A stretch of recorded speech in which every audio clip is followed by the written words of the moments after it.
ঈদ মোবারক। ঈদের দিন তো ঘোরা হয়নি, কোনো জায়গায় বেড়ানো হয়নি, ভালো লাগে না। প্রবাসে তো ঈদের দিনগুলো আসলে কষ্টের ভিতরে কাটে। তো আজকে ঈদের তৃতীয় দিন, ভাবলাম একটু বেড়ায় আসি।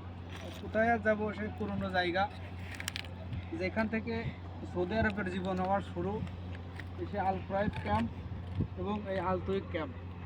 আগে অনেক জামজমট ছিল, আলতুইকে প্রচুর মানুষ ছিল, এখন আর নাই, এখন একটা অন্য কোম্পানি রয়ে গেছে। আর আমাদের তো কাফেলা হয়নি, আমরা অন্য জায়গায় কাজ করি, তারপরেও নাড়ির টান বলে একটা কথা থেকে এখানে প্রথমে আসছে, তো এখানের প্রতি একটু মায়া আছে। তো পাহাড়ে আল্লাহর বিশেষ রহমত, কি পাহাড়, সব পাথর আর পাথর, পাথরের উপরে সব কিছু। হালকা একটু বৃষ্টি হয়েছে, গাছ জন্মে গেছে, বৃষ্টি শেষ, গাছগুলো মারা গেছে। তো পাহাড়ে আসলে কি বাতাসটাও সুন্দর পাওয়া যায় এবং মনটাও অনেক ফ্রেশ হয়।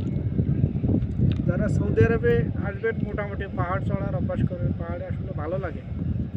সবাই তো সব রকম না, কিন্তু আমার মনে হয় এই অনুভূতিটা খুব ভালো লাগে পাহাড়ের উপরে।